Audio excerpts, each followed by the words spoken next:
Y dice la palabra, después de esto vi, o sea, después de esto, ¿qué? Después de los sellos, ¿no? De los primeros 6 sellos.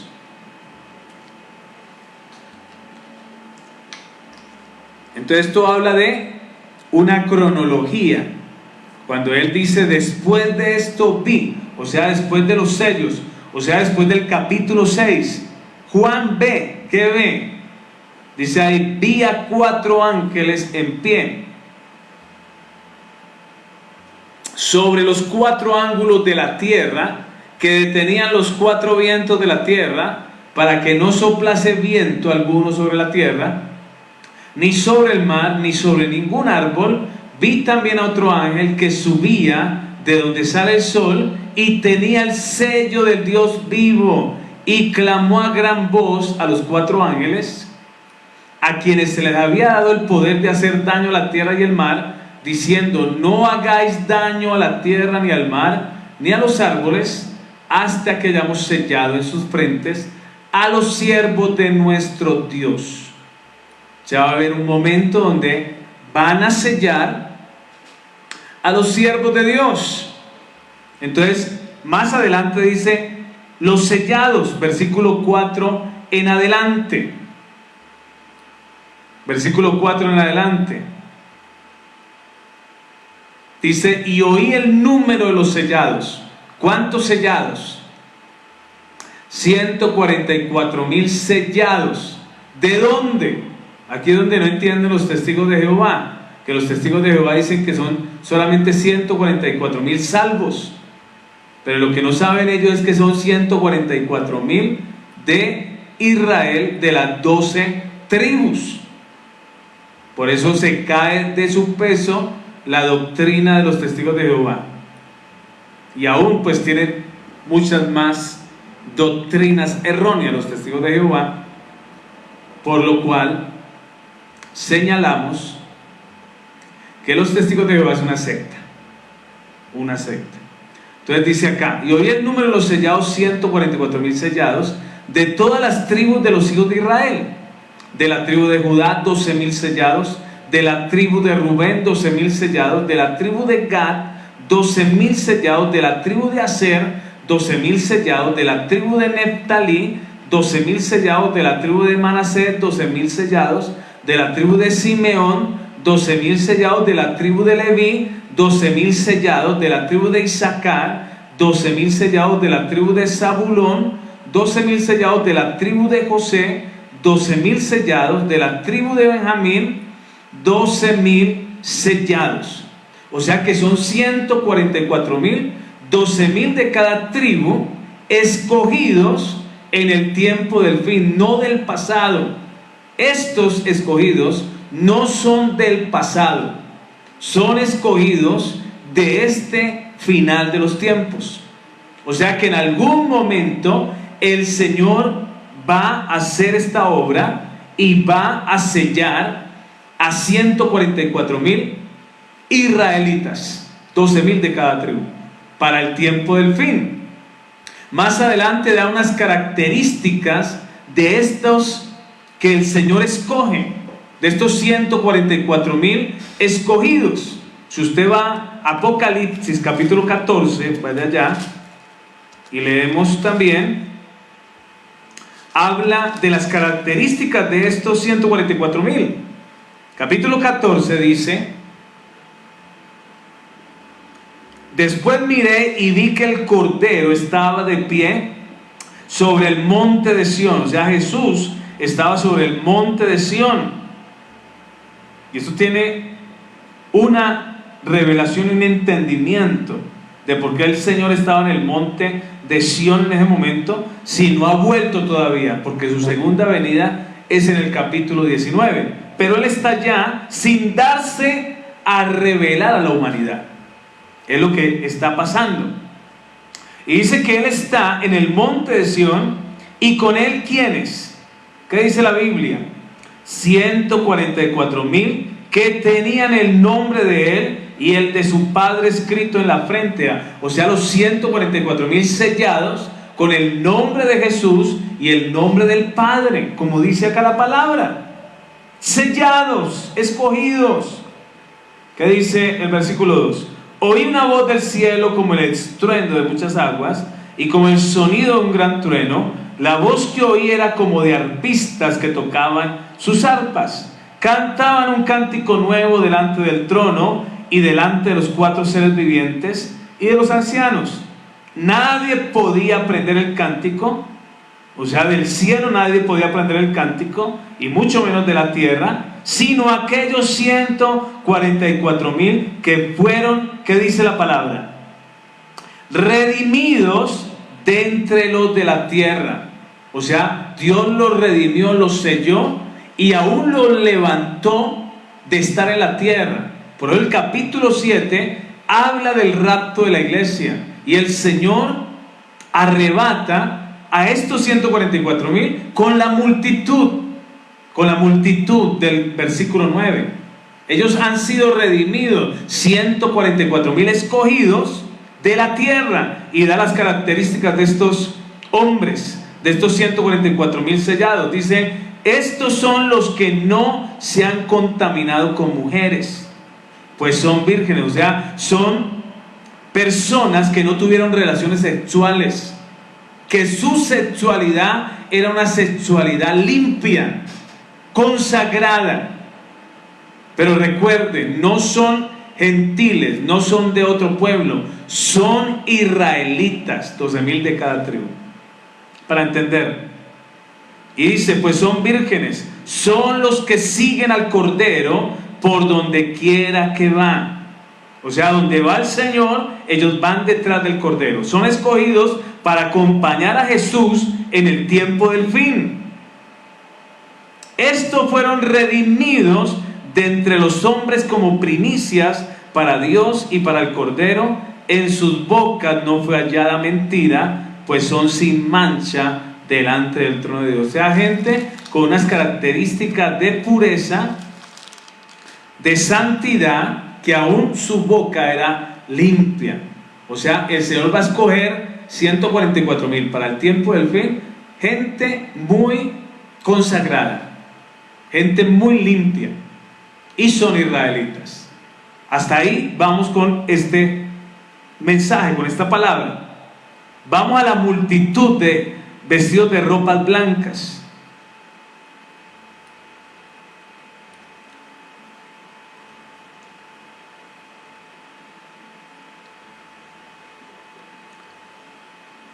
Versículo 9, hermanos.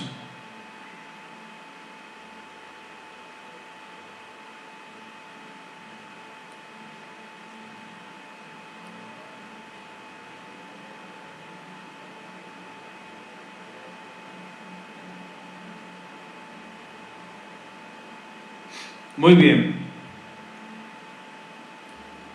La gran multitud, dice acá. Y aquí es el rapto, hermano. O sea, el Señor rapta a los 144,000 sellados y a la gran multitud. Son redimidos de entre los de la tierra. Vamos a mirar que este pasaje habla del rapto de la iglesia.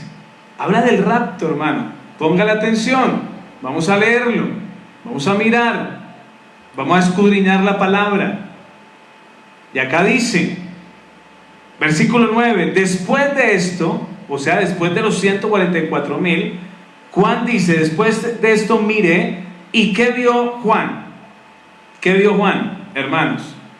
Una gran multitud, dice, una muchedumbre, miles de personas, ni siquiera miles, millones, porque dice nadie podía contar. Esto es muy claro, nadie podía contar porque son muchos. Usted puede contar 100, puede contar 1000, puede contar 5,000.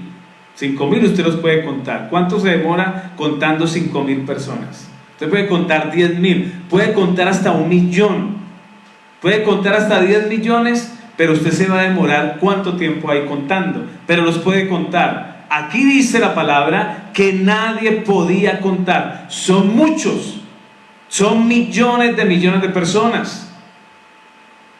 Dice, nadie podía contar, de todas las naciones, tribus, pueblos y lenguas, o sea, de todas las naciones. Ayer veíamos que la ONU, la Organización de las Naciones Unidas, hay afiliadas 198 naciones. y pueden ser más. Dice de todas las naciones. Cuando venga el rapto de la iglesia, dice Pablo, los muertos en Cristo resucitarán primero. ¿Cuáles son los muertos en Cristo? Los muertos que han estado desde que se fundó la iglesia en Hechos capítulo 2 hasta nuestros días. ¿Cuántos han muerto en Cristo en 2000 años, 2020 años? ¿Cuántos han muerto en Cristo? Ellos resucitarán primero, dice la palabra. Los familiares que han muerto en Cristo, sus familiares resucitarán primero. Y todos los muertos desde que fundó la iglesia resucitarán. Por eso la multitud es gigantesca. Por eso es que nadie podía contar. Mas los salvos, los que vivamos en este tiempo, porque dice Pablo, los muertos resucitarán y luego nosotros, los que vivimos, seremos arrebatados juntamente con ellos, con los muertos en Cristo que han resucitado, para recibir al Señor en el aire y así siempre estar con el Señor. O sea, es la multitud de la gente creyente de este tiempo, la gente preparada, la gente que está lista, que son millones. ¿Cuántos cristianos hay en este momento en el mundo? ¿Cuántos creyentes? ¿Cuántas iglesias hay? ¿Cuántas iglesias hay en el mundo? ¿Cuántos cristianos conversos, nacidos de nuevo, hay en el mundo? Hay cristianos en todas las naciones de la tierra, hermano. Hay cristianos aquí en Sudamérica. Usted puede ver que en Argentina hay cristianos, en Chile hay cristianos, en Uruguay hay cristianos, en Paraguay hay cristianos, en Perú hay cristianos, en Ecuador hay cristianos, en Brasil, y dice de todas las naciones. En todas las naciones ha llegado el evangelio y hay cristianos en el mundo, muchos cristianos, muchas denominaciones de creyentes. Hay bautistas creyentes en Cristo, nacidos de nuevo. Hay pentecostales creyentes en Cristo, nacidos de nuevo. Hay luteranos nacidos de nuevo. Hay católicos nacidos de nuevo, porque no lo podemos negar. Hay gente que creyó en el Señor y el Señor hizo el milagro, aún en una iglesia de error, se puede decir, hermano, pero son creyentes en Cristo y han nacido de nuevo. Entonces, ¿cuántos creyentes hay en el mundo? Miles y millones. Entonces se une toda esa multitud que está viviendo el tiempo del rapto, más los muertos en Cristo. Entonces son millones de personas que van a ser arrebatadas para el Señor en aquel día. En aquel día. Y dice la palabra, estaban delante del trono y en la presencia del Cordero. ¿Qué dice la palabra? ¿Estaban dónde? Esta gran multitud, delante del trono. ¿Dónde está el trono del Cordero? ¿Dónde está el trono del Cordero, hermano? Pues en el cielo.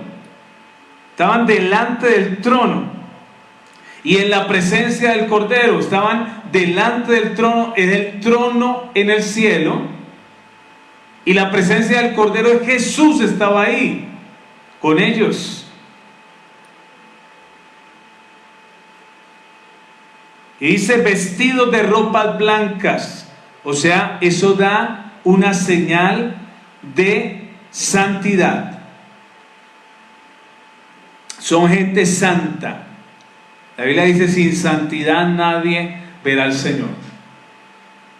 Santidad es apartados para Dios, consagrados para Dios. Pero dice la exhortación de Daniel, el que es santo, santifíquese todavía más. Y lo mismo dice el Apocalipsis al final, que se santifique el pueblo. El que es impío siga en la impiedad, el santo santifíquese cada día más. Entonces, estas vestiduras hablan de la santidad, de un servicio en santidad. Y con palmas en sus manos, o sea, las palmas significan los aplausos a Jesús. Están aplaudiendo al Salvador, como aquella entrada triunfal de Jesús en Jerusalén, cuando todos lo aplaudían y sacaban las ramas y decían, bendito el que viene en el nombre del Señor, hosana en las alturas. Entonces ahí están palmoteando porque han salido de la tierra Usted imagínese, hermano, el día que usted salga de la tierra y llegue al cielo. ¿Usted va a estar feliz o no va a estar feliz? Usted sale del mundo, de la aflicción del mundo, de los problemas de este mundo, del dolor de este mundo, de las noticias malas de este mundo, de las muertes, del asesinato, de todo lo que usted ve en este mundo, la aflicción que lo invade, y usted se encuentra en la tierra y de un momento está en el cielo. ¿Usted no se alegra? ¿Usted no vaya, Señor, me has salvado? Y va a palmotear, porque es lo que dice más adelante. Ellos dicen que clamaban a gran voz diciendo: la salvación pertenece a nuestro Dios que está sentado en el trono y al Cordero. Ellos están diciendo: la salvación es tuya, Señor, gracias por salvarnos. Ya estamos aquí, cumplimos, llegamos a la meta. Nuestra meta era el reino de los cielos y hemos llegado, pero están palmeando y están alegres, hermano. Están alegres acá, con palmas en sus manos. Clamaban a gran voz diciendo: la salvación pertenece a nuestro Dios que está sentado en el trono y al Cordero. Versículo 11: y todos los ángeles que estaban en pie también estaban alegres. Dice: y todos los ángeles que estaban al pie alrededor del trono, y de los ancianos y de los 4 seres vivientes, se postraron sobre sus rostros delante del trono y adoraron a Dios diciendo: amén. La bendición, la gloria, la sabiduría, la acción de gracias, la honra, el poder y la fortaleza sean a nuestro Dios por los siglos de los siglos. Amén. Hay fiesta en el cielo. Hay fiesta, hay una alegría grande. Porque ellos estaban en la tierra y ahora están en el cielo. Y aquí confirma las palabras el anciano que le habla a Juan. Entonces, versículo 13: entonces uno de los ancianos habló diciéndome: estos, o sea, la gran multitud que están vestidos de ropas blancas, la gran multitud que nadie podía contar, de todas las naciones, pueblos y tribus. El anciano le pregunta: ¿quiénes son? El anciano está diciendo quiénes son. No los conozco. Él lo sabe, pero le está diciendo: ¿estos quiénes son? Y la otra pregunta: ¿y de dónde han venido? O sea, ¿quiénes son? No los conoce. ¿Y de dónde han venido? No estaban en el cielo. ¿Dónde estaba esta multitud? Ahí es donde usted entiende que ese es el rapto de la iglesia, hermano. Porque no sabe el anciano quiénes son y de dónde han venido. Juan le dice: yo no lo sé, tú lo sabes. Mire lo que dice acá.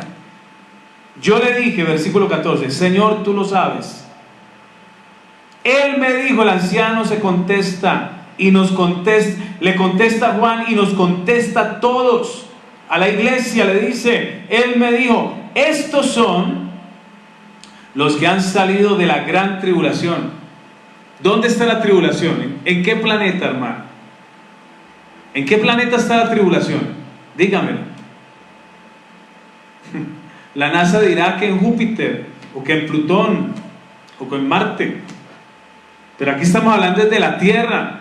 Han salido de la gran tribulación. ¿Dónde está la tribulación? La gran tribulación que va a venir, de la cual habló Daniel en Daniel capítulo 12, la cual habló Jesús en Mateo 24, que venía un tiempo de gran tribulación como nunca hubo hasta entonces, desde que hubo vida en la tierra.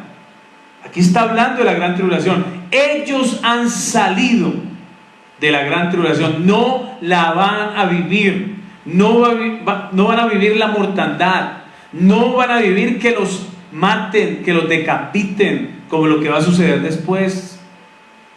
Ellos han salido de la gran tribulación. ¿Y por qué? Dice Juan, el anciano le dice ¿por qué? La respuesta le dice: porque han lavado sus ropas y las han blanqueado en la sangre del Cordero. O sea, vivían una vida santa, una vida de arrepentimiento, una vida de consagración, una vida con Dios. Entonces, por eso han lavado su ropa. Ellos han salido de la gran tribulación, han lavado sus ropas y las han blanqueado en la sangre del Cordero. Por eso están delante del trono de Dios y lo sirven día y noche en su templo, en el cielo. el que está sentado sobre el trono extenderá su tienda junto a ellos, o sea, les dará un lugar. Versículo 16, ya no tendrán hambre. Acá en la tierra nos da hambre, hermano. En el cielo no, ya no tendrán hambre. Ni sed, en la tierra nos da sed. Aquí tengo una agüita, hermano, miren, agua sin gas, y nos da sed. Y bebemos. Ya no tendrán hambre, no tendrán sed. Y dice, ni calor alguno, porque el Cordero que está en medio, ni sed, y el sol no caerá más sobre ellos. Ya no estarán sobre el sol. Ya no estaremos sobre el sol. Ya el sol no nos quemará, ni calor alguno. Porque el Cordero, o sea, ¿quién es el Cordero? Jesús de Nazaret, que está en medio del trono, los pastoreará. Él es el buen pastor, y los guiará a fuentes de aguas vivas, y Dios enjugará toda lágrima de los ojos de ellos. El rapto es aquí en el capítulo 7, hermano, el arrebatamiento de la iglesia, y seremos levantados, y ya no habrá predicadores, ya no habrá profetas. La gente se preocupa ahora sí hay que profetizar, ahora sí hay que predicar por salvación, pero allá seremos pastoreados por el Señor. Todos seremos pastoreados por el Señor. Todos los predicadores de este tiempo, todos los pastores seremos pastoreados por el Señor. Allá en Zacarías dice, y ya no habrá profeta, y el que profetice profetizará mentira, porque ya no habrá profetas, ya no habrá ministerios. Estaremos con el Señor por toda la eternidad, no haciendo una función de profetas o de predicar, porque ya estaremos con Él en el cielo. El momento de predicar es ahora. Ahora es el momento de predicar. Este es el momento de predicar. Entonces, hermanos, vamos a dejar ahí esta palabra. Espero que le haya bendecido esta palabra, y mañana seguiremos compartiendo el mensaje de la palabra. Podemos seguir con este libro del Apocalipsis, capítulo 8, y vamos a mirar qué va a suceder después del rapto de la iglesia. Estudie la palabra, estudie este capítulo. Cualquier cosa pregúntele a su pastor, me puede preguntar a mí, me puede dar un mensaje por interno, y hablamos del tema, de este tema. Le damos gracias a Dios. Padre, te damos gracias en esta preciosa tarde. Gracias por tu palabra, gracias por tu mensaje. Santifícanos, lávanos en tu sangre, límpianos del pecado. Nos arrepentimos de todo pecado, de toda maldad. Queremos ser justos